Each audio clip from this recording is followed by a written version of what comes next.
ಹೇಳಿದ ಮಾತು.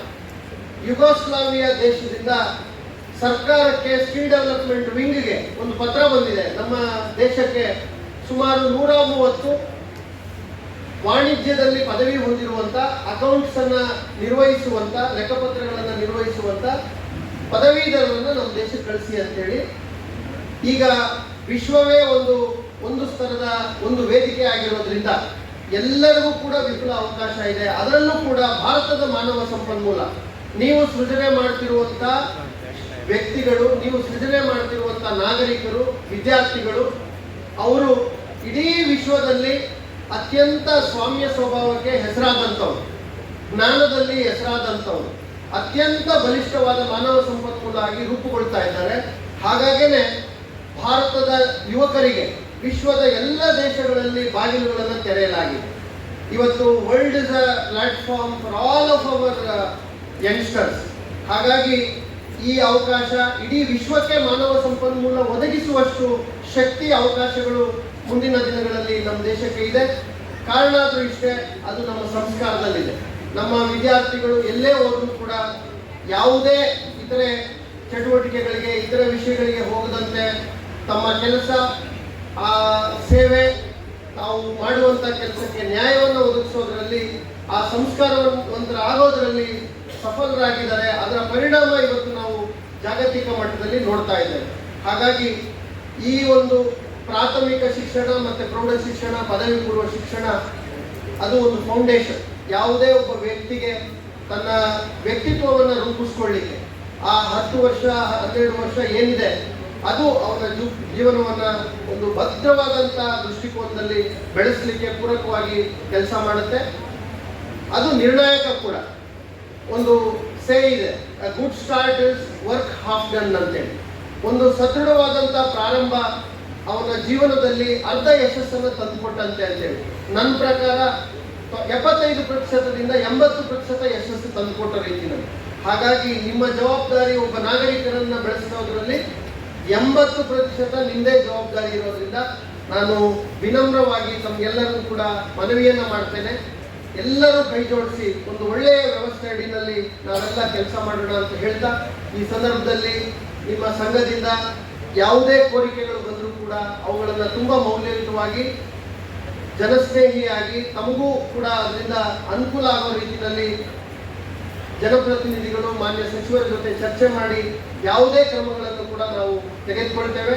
ತಮಗೆ ಪೂರಕವಾಗಿ ವ್ಯವಸ್ಥೆಯನ್ನು ಹಾಕಲಿಕ್ಕೆ ಎಲ್ಲ ಪ್ರಾಮಾಣಿಕ ಪ್ರಯತ್ನವನ್ನು ನಾನು ಮಾಡ್ತೇನೆ ಅಂತ ಹೇಳ್ತಾ, ಈ ಒಂದು ಕಾರ್ಯಕ್ರಮದ ಆರಂಭಿಕ ಭಾಗವಾಗಿ 4 ಮಾತುಗಳನ್ನು ಆಡಲಿಕ್ಕೆ ನನಗೆ ಅವಕಾಶ ಕೊಟ್ಟಂತ ಸರ್ವರಿಗೂ ಕೂಡ ನಾನು ವಂದಿಸಿ ನನ್ನ ಮಾತುಗಳನ್ನು ಮುಗಿಸ್ತೇನೆ. ಜೈ ಹಿಂದ್, ಜೈ ಕರ್ನಾಟಕ. ಸಿಇಒ ಆದ ಪ್ರಭು ಅವರೇ, ವೇದಿಕೆ ಮೇಲಿರುವ ಎಲ್ಲ ಗಣ್ಯರೇ ಮತ್ತು ಇವತ್ತು ನಮ್ಮ ಕಾರ್ಯಕ್ರಮದ ಕೇಂದ್ರ ಬಿಂದುಗಳಾದ ಎಲ್ಲ ಶಿಕ್ಷಕರೇ, ನಿಮ್ಮೆಲ್ಲರಿಗೂ ಇವತ್ತು ಶಿಕ್ಷಕರ ದಿನದ ಶುಭಾಶಯಗಳು. ಇವತ್ತು ನಮಗೇನೋ ಒಂದು ಹಬ್ಬದ ವಾತಾವರಣ ಕಾಣಿಸ್ತಾ ಇದೆ. ಹಬ್ಬ ಬೇಗನೆ ಶುರುವಾಯಿತು ಅಂತ ಕಾಣಿಸ್ತಾ ಇದೆ. ನಮ್ಮ ಜೀವನದಲ್ಲಿ ವಿದ್ಯಾ, ಬುದ್ಧಿ, ಬದುಕಿನ ದಾರಿಯನ್ನು ತೋರಿಸುವವರು ಶಿಕ್ಷಕರು. ಒಬ್ಬ ಮಗುದು ಜೀವನದಲ್ಲಿ ಶಾಶ್ವತ ಒಂದು ಬದಲಾವಣೆ ತರಲಿಕ್ಕೆ ಅವಕಾಶ ಇರುವುದು ನಿಮ್ಮೆಲ್ಲರಿಗೂ. ಸೊ ಹಾಗಾಗಿ ಈಗ ಸಿಇಒ ಅವರು ಸುಮಾರು ಇದ್ರ ಬಗ್ಗೆ ಎಲ್ಲ ಮಾತಾಡಿದರು. ಇವತ್ತು ನಾವು ಭಾರತ ರತ್ನ ಸರ್ವೇಪಲ್ಲಿ ಶ್ರೀ ರಾಧಾಕೃಷ್ಣ ಅವರ ಜನ್ಮದಿನವನ್ನು ಕೂಡ ಇವತ್ತು ನಾವು ಆಚರಣೆ ಮಾಡ್ತಾ ಇದ್ವಿ. ಅವರು ಒಬ್ಬ ಶಿಕ್ಷಕರಾಗಿ, ವೈಸ್ ಪ್ರೆಸಿಡೆಂಟ್ ಆಗಿ ಮತ್ತು ರಾಷ್ಟ್ರಪತಿಯಾಗಿ ಅವರು ಒಂದು ಕೆಲಸವನ್ನು ನಿರ್ವಹಣೆ ಮಾಡಿದ್ದಾರೆ. ಅವ್ರ ಬಗ್ಗೆ ಒಂದು ಘಟನೆ ನಿಮ್ಮ ಜೊತೆ ನಾವು ಹಂಚಿಕೆ ಮಾಡಲಿಕ್ಕೆ ನಾನು ಇಷ್ಟಪಡ್ತೀನಿ. ಅವರು ಮಹಾರಾಜ ಕಾಲೇಜಲ್ಲಿ, ಮೈಸೂರು ಮಹಾರಾಜ ಕಾಲೇಜಲ್ಲಿ 1918ರಿಂದ 1921 ತನಕ ಅಲ್ಲಿ ಅವರು ತತ್ವಶಾಸ್ತ್ರ ಪ್ರೊಫೆಸರ್ ಆಗಿ ಅವರು ಕೆಲಸ ನಿರ್ವಹಿಸಿದ್ರು. ಒಂದು 3 ವರ್ಷ ಕಾಲ ಅಲ್ಲಿ ಅವರು ಕೆಲಸ ನಿರ್ವಹಿಸಿದ್ರು. ಅದಾದ್ಮೇಲೆ ಅವ್ರಿಗೆ ಟ್ರಾನ್ಸ್ಫರ್ ಆಗ್ತಾ ಇದೆ. ಟ್ರಾನ್ಸ್ಫರ್ ಆದ ತಕ್ಷಣ ಅಲ್ಲಿ ಇರುವ ಹುಡುಗರೆಲ್ಲ ಏನ್ ಮಾಡಿದ್ರು, ಒಂದು ಚಾರಿಯೆಟ್, ಕುದುರೆ ಎಲ್ಲ ಇಟ್ಕೊಂಡು ಚಾರಿಯೆಟ್ ಅಲ್ಲಿ ಅವರಿಗೆ ಬೀಳ್ಕೊಡೋ ಒಂದು ಸಮಾರಂಭ ಒಂದು ಮಾಡಿದ್ರು. ಇವತ್ತು ತಾವು ಎಲ್ಲರೂ ಯೋಚನೆ ಮಾಡಬೇಕು. ಈಗ ನಿಮ್ಮ ಜೀವನದಲ್ಲಿ ಕೂಡ ಒಂದೊಂದು ಶಾಲೆಯಲ್ಲಿ 2 ವರ್ಷ 3 ವರ್ಷ ಎಲ್ಲ ಕೆಲಸ ನಿರ್ವಹಣೆ ಮಾಡ್ತೀರ. ಎಷ್ಟು ಕಡೆ ಈ ತರ ನಿಮ್ಗೆ ಒಂದು ಬಿಲ್ ಕೊಡ್ತಾರೆ, ಆ ತರ ನಾವು ಕೆಲಸ ಮಾಡಬೇಕು ಅಂತ ನಾವು ಎಲ್ಲರೂ ಇವತ್ತು ಒಂದು ನಿರ್ಧಾರ ತಗೋಬೇಕು ಅನ್ನೋದು ನಂದು ಇಚ್ಛೆ ಇದೆ. ಒಂದು ಎರಡನೇದು, ನಮ್ಮ ರಾಷ್ಟ್ರಪತಿ ಶ್ರೀ APJ ಅಬ್ದುಲ್ ಕಲಾಂ ಅವ್ರು ನೋಡ್ಲಿಕ್ಕೆ ಒಬ್ರು ಅವರು ಶಿಕ್ಷಕರು ಡೆಲ್ಲಿಗೆ ಅವರು ಅಪಾಯಿಂಟ್ಮೆಂಟ್ ತಗೊಂಡು ಹೋಗ್ತಿದ್ದಾರೆ. ಆವಾಗ ಅವ್ರದ್ದು ಎಲ್ಲ PA ಸೆಕ್ಷನ್ ಇಂದ ಎಲ್ಲ ನೋಡ್ತಿದಾರಂತೆ. APJ ಅಬ್ದುಲ್ ಕಲಾಂ ಅವ್ರು ಬಂದ ತಕ್ಷಣ ಆ ಶಿಕ್ಷಕರು ಕಾಲಿಗೆ ಅವ್ರು ನಮಸ್ಕಾರ ಮಾಡಿ ಅವ್ರು ಮತ್ತೆ ಅವರು ಕೂರಿಸಿದ್ದಾರೆ. ಸೊ ಈ ತರ ಒಂದು ಗೌರವ ಕೊಡುವ ಒಂದು ಸ್ಥಾನದಲ್ಲಿ ತಾವು ಪ್ರತಿಯೊಬ್ಬರು ಇದ್ದೀರ. ಈಗ ಹೇಗೆ ನಮ್ಗೆ ಶಿವ ಬ್ರಹ್ಮ ಅಂತ ಹೇಳ್ತೀವಿ, ಬ್ರಹ್ಮ ಹೇಗೆ ಎಲ್ಲರಿಗೂ ಜೀವ ಕೊಡ್ತಾರೆ ಅಂತೂ ಹಿಂದೂ ಮೆಥಾಲಜಿಯಲ್ಲಿ ಇದೆ, ಅದೇ ತರ ತಾವು ಪ್ರತಿಯೊಬ್ಬರೂ ಬ್ರಹ್ಮ ಆಗ್ತೀರಾ. ಹೇಗಾಗ್ತೀರಾ? ಒಂದು ಮಗು ಇಡೀ ಜೀವನ ಅವರು ಇಂಜಿನಿಯರ್ ಆಗ್ತಾರ, ಲಾಯರ್ ಆಗ್ತಾರೆ ಅಥವಾ ಡಾಕ್ಟರ್ ಆಗ್ತಾರೆ ಅನ್ನೋದನ್ನು ತಾವು ತೀರ್ಮಾನ ಮಾಡ್ತೀರ. ಸೊ ಹಾಗಾಗಿ ತಾವು ಎಲ್ಲರನ್ನು ಬ್ರಹ್ಮ ಅಂತಾನೆ ನಿಮ್ಮ ಜೀವನದಲ್ಲಿ ಪರಿಗಣಿಸಿ ಅವ್ರಿಗೆ ಒಳ್ಳೆಯ ದಾರಿಯನ್ನು ಮಕ್ಕಳಿಗೆ ತಾವೆಲ್ಲರೂ ತೋರಿಸ್ಬೇಕು ಅನ್ನೋದು ನಂದು ವಿನಂತಿ. ಇವತ್ತು ಯಾವಾಗ ಒಂದು ದೇಶ ಬದಲಾವಣೆ ಆಗುತ್ತೆ ಅಂತ ಹೇಳಿದ್ರೆ, ಆ ದೇಶದ ಮಾನವ ಸಂಪನ್ಮೂಲ ಗಟ್ಟಿಗೊಳಿಸಿದ್ರೆ ಆ ದೇಶ ಒಳ್ಳೆಯ ದೇಶ ಆಗುತ್ತೆ. ಅದಕ್ಕೆಲ್ಲ ನಿಮ್ಗೆಲ್ಲರದ್ದು ಜವಾಬ್ದಾರಿ ಜಾಸ್ತಿ ಇದೆ. ಸುಮಾರು ನಾವು ರಿವ್ಯೂ ಮೀಟಿಂಗ್ ಮಾಡ್ತೀವಿ. ಈಗ SSLC ರಿಸಲ್ಟ್ಸ್ ಬಗ್ಗೆ ನಾನು ಅಂತೂ ನಿಮಗೆ ಸುಮಾರು ಮೀಟಿಂಗ್ ಮಾಡಿದ್ದೀನಿ, ನಿಮ್ಮನ್ನು ಸುಮಾರು ಸತಿ ನೋಡಿದ್ದೀವಿ. ಮಧುಗಿರಿ ಡಿಸ್ಟ್ರಿಕ್ಟು ನಾವು ಈಗ 30ನೇ ಸ್ಥಾನದಲ್ಲಿ ಇದೆ. ಅದಕ್ಕೆ ನಾವು ಎಲ್ಲ ಪ್ರಯತ್ನ ಮಾಡಬೇಕು. ಈಗ ಏನು ಮುಂದಿನ 6 ತಿಂಗಳಿದೆ, ನಾವು ಸತತವಾಗಿ ಯೂನಿಟ್ ಟೆಸ್ಟ್ ಮಾಡಬೇಕು. ಮಗು ಫಸ್ಟ್ ಶಾಲೆಗೆ ಬರಬೇಕು. HMಗಳು ಟೀಚರ್ಸು ಸರಿಯಾಗಿ ಪಾಠ ಆಗ್ತಾ ಇಲ್ಲ, ಸಿಲೆಬಸ್ ಡಿಸೆಂಬರ್ ಒಳಗೆ ಮುಗಿಸ್ತಾ ಇದೀಯಾ, ಅದೆಲ್ಲ ತಾವು ನೋಡಿದರೆ ಈ ವರ್ಷ ನಮ್ಮ ಜಿಲ್ಲೆಯಲ್ಲಿ ಒಳ್ಳೆಯ ರಿಸಲ್ಟ್ಸ್ ಬರಲಿಕ್ಕೆ ಸಾಧ್ಯ ಇದೆ. ಸೊ ಅದಕ್ಕೆ ತಾವೆಲ್ಲರಿಗೂ ಸಹಕಾರ ನೀಡಬೇಕು ನಾನು ಇವತ್ತು ನಿಮ್ಮೆಲ್ಲರಿಗೂ ವಿನಂತಿ ಮಾಡ್ತಾ ಇದ್ದೀನಿ. ಒಬ್ಬರು ಜೀವನದಲ್ಲಿ ಬಹಳ ಅಮೂಲ್ಯವಾದದ್ದು ಸಮಯ, ಟೈಮ್. ಒಂದು ಸೆಕೆಂಡ್ ನಾವು ಹಿಂದೆ ಕೂಡ ಹೋಗೋಕ್ಕಾಗೋದಿಲ್ಲ. Time lost is lost for ever. ಒಬ್ಬ ಮಗು ಆಲ್ಮೋಸ್ಟ್ 3/4 ಆಫ್ ದ ಡೇ ನಿಮ್ಮ ಜೊತೆನೇ ಇರ್ತಾರೆ, ಹೌದಾ ಇಲ್ವಾ? ಸೊ ಆ ಒಂದು ಸಮಯವನ್ನು ಹೇಗೆ ನಾವು ಪ್ಲ್ಯಾನ್ ಮಾಡಿ ಅವ್ರಿಗೆ ಉಪಯೋಗ ಆಗುವ ರೀತಿಯಲ್ಲಿ ನಾವು ಪ್ಲ್ಯಾನ್ ಮಾಡಿ ಕೊಡಬೇಕು ಅಂತ ತಾವು ಎಲ್ಲರೂ ಯೋಚನೆ ಮಾಡಬೇಕು. ಈಗ ಪ್ರತಿಯೊಬ್ಬ ಶಾಲೆಯಲ್ಲಿ ಅರಿವು ಕೇಂದ್ರಸ್ ಇದೆ, ಲೈಬ್ರರೀಸ್ ಇದೆ. ಮಕ್ಕಳಿಗೆ ಈ ಬರೀ ಅವರು ಪಾಠ ಪುಸ್ತಕ ಮಾತ್ರ ಓದುವುದು ಇಟ್ ಈಸ್ ನಾಟ್ ಎಜುಕೇಶನ್. ಎಲ್ಲನೂ ಅವ್ರು ತಿಳ್ಕೋಬೇಕು. ನ್ಯೂಸ್ ಪೇಪರ್ಸ್ ಬರ್ತಾ ಇದೆ, ಅದನ್ನು ಓದಲಿಕ್ಕೆ ಅವ್ರಿಗೆ ಹೇಳಬೇಕು, ಎನ್ಕರೇಜ್ ಮಾಡಬೇಕು. ಸೊ ಇಷ್ಟೊಂದು ಈಗ ಒಂದು ಶಾಲೆಯಲ್ಲಿ 300 ಮಕ್ಕಳಿದೆ. ಈಗ ಅವ್ರು 8 hours ನಿಮ್ಮ ಜೊತೆ ಇದ್ರೆ ನಿಮ್ಮ ಹತ್ರ 2400 hours ಟೈಮ್ ನಿಮ್ಮ ಹತ್ರ ಇದೆ, ಕಂಟ್ರೋಲ್ ನಿಮ್ಮ ಹತ್ರ ಇದೆ. ಸೊ ಹಾಗಾಗಿ ತುಂಬಾ ಜವಾಬ್ದಾರಿಯುತ ಸ್ಥಾನದಲ್ಲಿ ತಾವು ಎಲ್ಲರೂ ಇದ್ದೀರಾ. ಅದನ್ನು ಅರಿತುಕೊಂಡು ತಾವು ಎಲ್ಲರೂ ಕೆಲಸ ಮಾಡಬೇಕು. ಈಗ ಮಾಡ್ತಿದ್ದೀರಾ. ಈಗ ನಿಮ್ಗೆಲ್ಲರಿಗೂ ಕೂಡ ಸುಮಾರು ಅವಕಾಶಗಳು ಇತ್ತು. ತಾವೆಲ್ಲ ಇಂಜಿನಿಯರ್ ಆಗಿ, ಡಾಕ್ಟರ್ ಆಗಿ, ಬೇರೆ ಬೇರೆ ಹುದ್ದೆಗಳಿಗೆ ಹೋಗಬಹುದಾಯಿತು. ಬಟ್ ತಾವೆಲ್ಲ ಟೀಚರ್ ಆಗಬೇಕು ಅಂತ ಆಯ್ಕೆ ಮಾಡ್ಕೊಂಡು ಬಂದಿದ್ದೀರಾ. ಅದಕ್ಕೆ ಮೊದಲನೇದಾಗಿ ಅಭಿನಂದನೆಗಳು ನಿಮಗೆ ಹೇಳಕ್ಕೆ ನಾನು ಇಷ್ಟಪಡ್ತೀನಿ. ಸೊ ಅದನ್ನು ಯಾವ ಉದ್ದೇಶದಿಂದ ತಾವು ಟೀಚರ್ ಆಗಬೇಕು ಅಂತ ಒಂದು ಗುರಿ ಇಟ್ಕೊಂಡು ಬಂದಿದ್ದೀರಾ, ಅದನ್ನು ಕಂಟಿನ್ಯೂಸ್ ಆಗಿ ತಾವು ಮಾಡಬೇಕು ಅಂತ ಹೇಳಕ್ಕೆ ಇಷ್ಟಪಡ್ತೀನಿ. ನಮ್ಮ ಇವತ್ತು ಬೆಳಗ್ಗೆ ನಾನು ಅಮ್ಮಗೆ ವಿಶ್ ಮಾಡಿದೆ. ನಮ್ಮ ಅಮ್ಮ ಕೂಡ ಒಬ್ಬ ಟೀಚರ್. ಸೊ ನಂದು ಬಾಲ್ಯದ ನೆನಪುಗಳು ಪೂರ್ತಿ ಕಾಲೇಜಲ್ಲಿನೇ ಇತ್ತು. ಸ್ಕೂಲ್ ಆದ್ಮೇಲೆ ಅಲ್ಲಿ ಕರ್ಕೊಂಡು ಹೋಗ್ಬೋದು. ಸಮ್ಮರ್ ವೆಕೇಶನ್ ಅಲ್ಲಿ ಅಡ್ಮಿಷನ್ಸ್ ಡ್ಯೂಟಿ ಇರುತ್ತೆ ಟೀಚರ್ಸ್ಗೆ.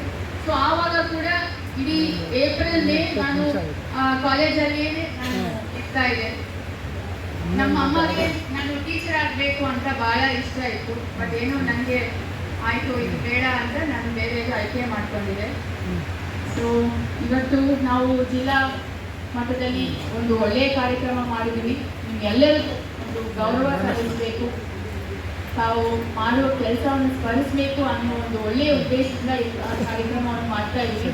ಇವತ್ತು ಯಾರ್ಯಾರಿಗೆಲ್ಲ ಪ್ರಶಸ್ತಿ ಸಿಕ್ಕಿದೆ ಅವ್ರಿಗೆ ಅಭಿನಂದನೆಗಳು. ನೆಕ್ಸ್ಟ್ ಇಯರ್ ತಾವು ಎಲ್ಲ ಯಾರ್ಯಾರು ಸಿಕ್ಕಿಲ್ವೋ ಅವರು ಮತ್ತೆ ಟ್ರೈ ಮಾಡಬೇಕು ಅಂತ ಹೇಳಿ, ಈ ವರ್ಷ ಒಳ್ಳೆಯ ರಿಸಲ್ಟ್ಸ್ ಬರಬೇಕು, ಅದೇ ನಮ್ಮದು ಗುರಿ.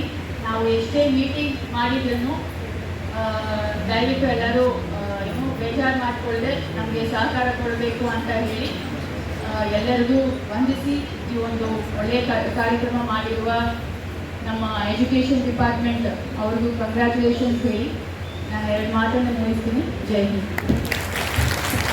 ನಾನು ಕೂಡ ಶಾಲೆಯಲ್ಲಿ ಓದಬೇಕಾದ್ರೆ ನನಗೆ ಶಿಸ್ತಿತ್ತು. ನನಗೆ ಬೆಳಗ್ಗೆ 5 ಗಂಟೆಗೆದ್ದು ಓಡ್ತಾ ಇದ್ದೆ, ಜಿಮ್ಗೆ ಹೋಗ್ತಾ ಇದ್ದೆ, ಸ್ಪೋರ್ಟ್ಸ್ ಆಕ್ಟಿವಿಟೀಸಲ್ಲಿ ತುಂಬ ಅದ್ಭುತವಾಗಿ ಭಾಗವಹಿಸ್ತಿದ್ದೆ. ಆದರೆ ಓದೋದ್ರಲ್ಲಿ ಲಾಸ್ಟ್ 35%. ಆದರೆ ಆ ಶಿಸ್ತು ಇವತ್ತು ನನ್ನ ಒಬ್ಬ ಯಶಸ್ವಿ ನಾಯಕನಾಗಿ ಮಾಡ್ತು. ನನ್ನ ಮಾರ್ಕ್ಸ್ ಯಾರಿಗೂ ಕೂಡ ಪ್ರಯೋಜನಕ್ಕೆ ಬರಲಿಲ್ಲ. ನಾವು ಶಿಕ್ಷಕರಿಗೆ ಹೇಳೋದಿಷ್ಟೇ, ಮಕ್ಕಳಿಗೆ ಬಹಳ ಮುಖ್ಯವಾಗಿ ಬೇಕಾಗಿರೋದು ವಿನಯಶೀಲತೆ. ಯಾವುದೇ ಕಂಪನಿಗೆ ನೀನೊಂದು 100 ಫಸ್ಟ್ ರ್ಯಾಂಕ್ ಬಂದಿರ್ತಾನೆ. ಫಸ್ಟ್ ರ್ಯಾಂಕ್ ಬಂದಿರುವಂಥ ವಿದ್ಯಾರ್ಥಿ ಇಂಟರ್ವ್ಯೂಗೆ ಹೋದಾಗ ಅವನ ನಡವಳಿಕೆ ಏನು ಅಂತ ಫಸ್ಟ್ ಕಂಪನಿಯು ನೋಡೋದು. ಅವನಿಗೆ ಏನು ಸಂಸ್ಕಾರ ಇದೆಯಾ, ಅವನ ಬಟ್ಟೆಯನ್ನು ಶಿಸ್ತಿಂದ ಹಾಕಿದ್ದಾನ, ಅವನ ನಡವಳಿಕೆ ಹೇಗಿತ್ತು ಅನ್ನೋದ್ರ ಮೇಲೆ ಅವನಿಗೆ ಆ ಕಂಪನಿಲಿ ಕೊಡುವಂಥ ಕೆಲಸಗಳನ್ನು ನಾವು ನೋಡ್ತೇವೆ. ಅದರಿಂದ ಮಾರ್ಕ್ಸಿಂದ ಯಾರೂ ಸಾಧನೆ ಮಾಡೋಕ್ಕಾಗಲ್ಲ. ಆದರೆ ಮಾರ್ಕ್ಸ್ ಬೇಡ ಅಂತ ನಾನು ಹೇಳಲ್ಲ. ಅದರಿಂದ ಮಕ್ಕಳಿಗೆ ನಾವು ಮುಖ್ಯವಾಗಿ 1ರಿಂದ ಇಲ್ಲಿ ಇರುವಂಥ ಸಾಕಷ್ಟು ಸಂಖ್ಯೆಯ ಶಿಕ್ಷಕರು 1ರಿಂದ 10ನೇ ಕ್ಲಾಸ್ನವರು ಜಾಸ್ತಿ ಸಂಖ್ಯೆಯಲ್ಲಿ ಬಂದಿದ್ದೀರ. ಇಲ್ಲಿ ಮಕ್ಕಳಿಗೆ ನೀವು ಮುಖ್ಯವಾಗಿ ಹೇಳ್ಕೊಡ್ಬೇಕಾಗಿರೋದು, ಈಗಿನ ಕಾಲದ ಮಕ್ಕಳಿಗೆ ವಿನಯಶೀಲತೆ, ಆತ್ಮವಿಶ್ವಾಸ, ಮತ್ತೆ ತಾಯಿ ತಂದೆಗಳಿಗೆ ಸಂಸ್ಕಾರ ಕೊಡುವಂಥದ್ದು, ಗುರು ಹಿರಿಯರಿಗೆ ಸಂಸ್ಕಾರ ಕೊಡುವಂಥದ್ದು, ವಯಸ್ಸಾದಂಥವ್ರಿಗೆ ದೊಡ್ಡವರಿಗೆ ಗೌರವ ಕೊಡುವಂಥದ್ದು ನೀವು ಹೇಳ್ಕೊಟ್ರೆ 90% ನೀವು ಶಿಕ್ಷಣ ಕಲಿಸಿದ್ರಿ ಅಂತಲೇ ಅರ್ಥ. ಅದರಿಂದ ನಾನು ಇವತ್ತು ವಿನಂತಿ ಮಾಡ್ತೇನೆ, ಮಕ್ಕಳಿಗೆ ಆತ್ಮವಿಶ್ವಾಸವನ್ನ ಕಟ್ಟುವಂಥ ಕೆಲಸವನ್ನು ನೀವು ಮಾಡಬೇಕು. ಪ್ರಾಮಾಣಿಕವಾಗಿ ಬದುಕೋದನ್ನ ಹೇಳ್ಕೊಡ್ಬೇಕು. ಯಾವಾಗಲೂ ನಮ್ಮ ಮುಖ್ಯಮಂತ್ರಿಗಳು ಸಿದ್ದರಾಮಯ್ಯನವರು ಹೇಳ್ತಿರ್ತಾರೆ, ರಾಮಪ್ಪ ಮೇಟ್ರದು ನಿನ್ನೆನೂ ಕೂಡ ಇಂಟರ್ವ್ಯೂಲಿ ಹೇಳಿದ್ದಾರೆ. ಯಾಕೆ ನಾನು ಇದನ್ನು ಹೇಳ್ತಾ ಇದ್ದೇನೆ ಅಂದರೆ, ಯಾಕೆ ಅಷ್ಟು ಪರಿಣಾಮ ಮುಖ್ಯಮಂತ್ರಿಗಳ ಮೇಲೆ ಬಿದ್ದಿದೆ ಅಂತ ಹೇಳಿದ್ರೆ, 4ನೇ ಕ್ಲಾಸ್ಗೆ ಅವ್ರನ್ನ ಡೈರೆಕ್ಟಾಗೆಲ್ಲ ಕುರಿ ಕಾಯ್ತಿದ್ದವ್ರನ್ನ ಕರ್ಕೊಂಬಂದು 4ನೇ ಕ್ಲಾಸಿಗೆ ಸೇರಿಸ್ತಾರೆ. ನಿನಗೆ ಶಿಕ್ಷಣ ಪಡೆದ್ರೆ ಮಾತ್ರ ನನ್ನ ಜೀವನ ಅಂತ ಹೇಳ್ತಾರೆ. ಆ ಒಂದು ಮಾತು ಇವತ್ತು ಅವರು ಮುಖ್ಯಮಂತ್ರಿಗಳು ಅತ್ಯಂತ ಉನ್ನತ ಸ್ಥಾನಕ್ಕೆ ಹೋದರೂ ಕೂಡ ಪ್ರತಿ ಹಂತದಲ್ಲೂ ಕೂಡ ವಿಧಾನಸೌಧದಲ್ಲಿ ಮತ್ತೆ ಇಂಟರ್ವ್ಯೂಲ್ಲಿ ರಾಮಪ್ಪ ಮೇಷ್ಟ್ರು ನೆನೆಸ್ಕೊಳ್ತಾರೆ. ನಮ್ಮ ಮೇಷ್ಟ್ರುಗಳು ಕೂಡ ಒಬ್ಬ ವಿದ್ಯಾರ್ಥಿ ತನ್ನ ಜೀವನದ ಉದ್ದಕ್ಕೂ ನಮ್ಮ ಮೇಷ್ಟ್ರು ಹಿಂಗಿದ್ರಪ್ಪ ಅಂತ ಹೇಳಿ ಎಂಥ ಉನ್ನತ ಸ್ಥಾನಕ್ಕೆ ಹೋದ್ರು ಅವ್ರ ಹೆಸರನ್ನ ಜ್ಞಾಪಕ ಮಾಡ್ಕೊಳ್ಳೋದು ಯಾವಾಗಪ್ಪ ಅಂತ ಹೇಳಿದ್ರೆ, ನೀವು ಅವನಲ್ಲಿ ಆತ್ಮವಿಶ್ವಾಸ ಕೊಟ್ಟು ಅವನಲ್ಲಿ ಶಿಕ್ಷಣವನ್ನ, ಒಂದು ಮಾರ್ಗದರ್ಶನವನ್ನ ಸರಿಯಾದ ರೀತಿಯಲ್ಲಿ ಕೊಟ್ಟರೆ ಮಾತ್ರ ಅವನ ಜೀವನದಲ್ಲಿ ಆ ಶಿಕ್ಷಕರನ್ನ ಮರೆಯಲ್ಲ. ಇವತ್ತು ನಾವು ನಮ್ಮ ಶಿಕ್ಷಕರನ್ನ 1ನೇ ಕ್ಲಾಸಿಂದ 10ನೇ ಕ್ಲಾಸ್ ಹೇಳ್ಕೊಟ್ಟಂತ ಪಾಠ ಹೇಳ್ಕೊಟ್ಟಂತ ಶಿಕ್ಷಕರನ್ನ ಇವತ್ತು ನಮಗೆ ಸಿಕ್ಕಿದ್ರೆ ಅವ್ರ ಕಾಲೇಜ್ ಬಿದ್ದು ನಮಸ್ಕಾರ ಮಾಡ್ತೇನೆ. ನಾನು ಎಲ್ಲೇ ಸಿಕ್ಕಿದ್ರು ನಮಸ್ಕಾರ ಮಾಡ್ತೀನಿ. ಆದರೆ PUC ಡಿಗ್ರಿ ಟೀಚರ್ಗಳಿಗೆ ಅಷ್ಟು ಆತ್ಮೀಯತೆ ಬೆಳೆದಿರಲ್ಲ. ಯಾಕಂದ್ರೆ ಟರ್ಮ್ ಬಹಳ ಕಡಿಮೆ ಇರುತ್ತೆ. 2 ವರ್ಷ PUC ಓದಿದ್ವಿ, ಡಿಗ್ರಿ 3 ವರ್ಷ. ಆದರೆ 1ರಿಂದ 10ನೇ ಕ್ಲಾಸ್ ಇರುತ್ತೆ. ಚಿಕ್ಕ ಎಳೆ ವಯಸ್ಸು, ಎಳೆ ಮನಸ್ಸು, ಅದು ಎಷ್ಟು ಆಳವಾಗಿರುತ್ತೆ ಅಂತ ಹೇಳಿದ್ರೆ, ತಾಯಿ ತಂದೆಗಿಂತ ಪ್ರಪಂಚದಲ್ಲಿ ಜಾಸ್ತಿ ಪ್ರೀತಿ ಮಾಡೋದು ಯಾರನ್ನಪ್ಪ ಅಂದರೆ ಶಿಕ್ಷಕರು ಒಬ್ಬರನ್ನೇ. ಅದರಿಂದ ನಿಮ್ಮ ಜವಾಬ್ದಾರಿ ಜಾಸ್ತಿ ಇದೆ. ಇವತ್ತಿನ ಸಮಾಜ ನಾವು ನೋಡ್ತಿರ್ತೇವೆ, ದಿನ ಬೆಳಗಾದ್ರೆ ಪೇಪರ್ಗಳನ್ನು ನೋಡ್ತೇವೆ.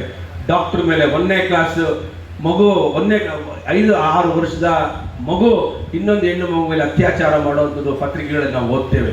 ಎಲ್ಲಿ ಸಂಸ್ಕಾರ ಇರಲ್ವೋ, ಎಲ್ಲಿ ನಾಗರಿಕತೆ ಇರಲ್ವೋ, ಎಲ್ಲಿ ಪ್ರಾಮಾಣಿಕತೆ ಇರಲ್ವೋ, ತಾಯಿ ತಂದೆಗಳು ಇದನ್ನ ತಿದ್ದುವಂಥ ಜೊತೆಗೆ ಶಿಕ್ಷಕರಿಗೆ ಇದನ್ನ ಶಾಲೆಗಳಲ್ಲಿ ಹೇಳುವಂಥದ್ದನ್ನ ಧೈರ್ಯವಾಗಿ ಹೇಳುವಂಥದ್ದು ಆಗಬೇಕು. ಇವತ್ತು ನಮ್ಮ ಶಿಕ್ಷಕರಿಗೆ ನಾವು ಹೇಳ್ತಿದ್ದೇವೆ, 30ನೇ ಸ್ಥಾನಕ್ಕೆ ಹೋಗಿದೆ. ಶಿಕ್ಷಕರಿಗೆ ಏನು ಸಮಸ್ಯೆ ಇದೆ ಅನ್ನೋದನ್ನು ಕೂಡ ಸರ್ಕಾರಗಳು ಗಮನ ಹರಿಸಬೇಕು. ಬರೀ ನಮ್ಮ ರಾಮಪ್ಪನವ್ರ ಬಗ್ಗೆ ನಮ್ಮ ಸಿದ್ದರಾಮಯ್ಯ ಸಾಹೇಬರು ಅತ್ಯಂತ ಪ್ರೋತ್ಸಾಹ ಮಾಡೋದನ್ನ, ಜ್ಞಾಪಕ ಮಾಡ್ಕೊಳ್ಳೋದನ್ನ, ಏನು ಶಿಕ್ಷಕರ ಸವಾಲುಗಳನ್ನು ಇವತ್ತು ಎದುರಿಸ್ತಾ ಇದ್ದಾರೆ ಅಂತೇಳಿ. ಪಾಠ ಮಾಡೋದಕ್ಕಿಂತ ಹೆಚ್ಚಾಗಿ ಬೆಳಗ್ಗೆ ಎದ್ದರೆ ಮಕ್ಕಳು ಹಾಲು ಕೊಡಬೇಕು, ಅದಾದ್ಮೇಲೆ ಊಟ, ಬಿಸಿ ಊಟ ನೋಡಬೇಕು, ಸರಿಯಾಗಿ ಮಾಡ್ತಾರಾ ಇಲ್ವೋ ಅವ್ರನ್ನ ಬಡಿಸ್ಬೇಕು. ಅದಾದ್ಮೇಲೆ ಮಾತ್ರೆ ಕೊಡಬೇಕು, ಅವ್ರಿಗೇನೋ ಜಂತುಳದ ಮಾತ್ರೆ ಕೊಡಬೇಕು, ಸೆನ್ಸಸ್ ಬರಿಬೇಕು. ಆಮೇಲೆ ಬೆಳಗ್ಗೆ ಪಾಠ ಮಾಡಿದ ತಕ್ಷಣ ಪಾಠ ಮಾಡಿದ್ಯಾ ಅಲ್ವಾ ಕಳ್ರತ್ತ ಶಿಕ್ಷಕರನ್ನ, ಪಾಠ ಮಾಡಿದ್ಯಲ್ವ ಅಂತೇಳಿ ವಾಟ್ಸಪ್ಪಲ್ಲಿ ಅಪ್ಲೋಡ್ ಮಾಡಬೇಕು, ಬರೀಬೇಕು ರಿಪೋರ್ಟ್ನ. ಮಕ್ಕಳು ಬರ್ದಂಗೆ ಬರೀಬೇಕು ರಿಪೋರ್ಟ್ಗಳನ್ನ. 1, 2, 3, 4, 100 ಕೆಲಸಗಳನ್ನ ಶಿಕ್ಷಕರು ಪಾಠ ಮಾಡೋದಕ್ಕಿಂತ ಹೆಚ್ಚಾಗಿ ಅವ್ರನ್ನ ಮಾನಿಟರ್ ಮಾಡುವಂಥದ್ದು. ಆದರೆ ಮಾಡಬಾರ್ದ, ಮಾಡಬೇಕು, ಇಲ್ಲ ಅಂತ ನಾನು ಹೇಳಲ್ಲ. ಆದರೆ ಬಿಸಿ ಊಟ ಮಾಡಿ, ಹಾಲು ಕೊಡಿ, ಮಾತ್ರೆ ಕೊಡಿ, ಯೂನಿಫಾರ್ಮ್ ಹೊಲಿಸ್ರಿ, ಅವ್ರನ್ನ ಎಲ್ಲ ಬೆಳಗ್ಗೆ ಇದ್ರೆ ಅವ್ರನ್ನ ಬರೀ ತಾಯಿ ತಂದೆ ಮಾಡೋ ಕೆಲಸನ ಶಿಕ್ಷಕರು ಮಾಡ್ತಾ ಕೂತ್ಕೊಳ್ಳೋಂಥ ಪರಿಸ್ಥಿತಿ ಇವತ್ತು ಶಾಲೆಗಳಲ್ಲಿ ಬಂದಿದೆ. ಅದಕ್ಕೆ ಪಾಲಿಸಿ ಬದಲಾವಣೆ ಆಗಬೇಕು. ನಾನು ಕೂಡ ಅಸೆಂಬ್ಲಿಲಿ ಈ ವಿಷಯನ ಮಾತಾಡ್ತೇನೆ. ದಯವಿಟ್ಟು ಶಿಕ್ಷಕರಿಗೆ ಯಾವುದೇ ಜವಾಬ್ದಾರಿ ಹಾಕ್ಬೇಡಿ, ಪಾಠ ಮಾಡು ಅಂತೇಳಿ. ಅವತ್ತು ನಿಮಗೆ 100% ಬಂದಿಲ್ಲ ಅಂದರೆ ಪ್ರಶ್ನೆ ಮಾಡಿ ಮತ್ತೆ ಕ್ವಶನ್ ಮಾಡಿ. ಪರಿಸ್ಥಿತಿ ಎಲ್ಲಿಗೆ ಹೋಗಿದೆ? ನಾವು ಎಲ್ಲ ಶಿಕ್ಷಕರು ಪಾಪ ನಾವು ಹೇಳ್ತೇವೆ ಗುರುಗಳ ಸಮಾನ, ದೇವರ ಸಮಾನ ಅಂತ ಹೇಳ್ತೇವೆ. ಆದರೆ ಅವ್ರಿಗೆ ಕೊಟ್ಟಿರೋಂಥ ಚಾಕರಿ ಕೆಲಸಗಳು ಏನಿದೆ, ಬದಲಾವಣೆಗಳನ್ನು ಆಗಬೇಕು. ನಾನು ಶಿಕ್ಷಕರಿಗೆ ಈ ಸಂದರ್ಭದಲ್ಲಿ ಹೇಳೋದಿಷ್ಟೇ, ಸೃಜನಶೀಲತೆಯನ್ನು ಬೆಳೆಸ್ಕೋಬೇಕು. ಶಿಕ್ಷಕರು ಪಾಠ ಮಾಡಬೇಕಾದ್ರೆ ನಾನೊಂದು ಪುಸ್ತಕ ಓದ್ತಾ ಇದ್ದೆ. ಒಬ್ಬ ಶಿಕ್ಷಕಿ, ಮ್ಯಾಥಮೆಟಿಕ್ಸ್ ಶಿಕ್ಷಕಿ, ತನಗೆ ತುಂಬ ಅದ್ಭುತವಾಗಿ ಆ ಮಗುವಿಗೆ ಮ್ಯಾಥಮೆಟಿಕ್ಸ್ ಕಲಿಸ್ಬೇಕು ಒಬ್ಬ ದಡ್ಡನಿಗೆ ಅಂತ ಪ್ರಾರಂಭ ಮಾಡ್ತಾರಪ್ಪ. ದಡ್ಡ ಅಲ್ಲ, ಅವನ ಬುದ್ಧಿವಂತನಿಗೆ ಟೆಕ್ನಿಕ್ ಹೇಳ್ಕೊಡ್ಬೇಕು ಅಂತೇಳಿ ಒಂದು ಆ್ಯಪಲ್ ಕೊಡುತ್ತೆ ಆ ಮಗುಗೆ. ಮಗು, ನಿನಗೆ ಒಂದು ಆ್ಯಪಲ್ ಕೊಟ್ಟಿದ್ದೀನಿ, ನನ್ನ ಹತ್ರ ಒಂದು ಆ್ಯಪಲ್ ಇದೆ, ಎಷ್ಟಾಯಿತು ಅಂತ. 3 ಅಂತ ಹೇಳ್ತಾನೆ.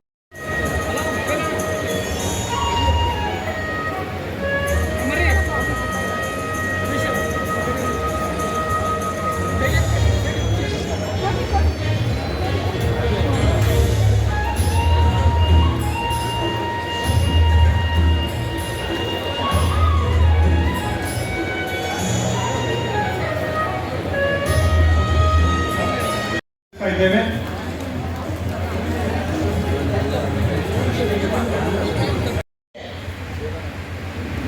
ಕಲಿಯ ಋಣವ ಜಿಲ್ಲಾ ಮಟ್ಟದ ಉತ್ತಮ ಶಿಕ್ಷಕರಿಗೆ ಪ್ರಶಸ್ತಿ.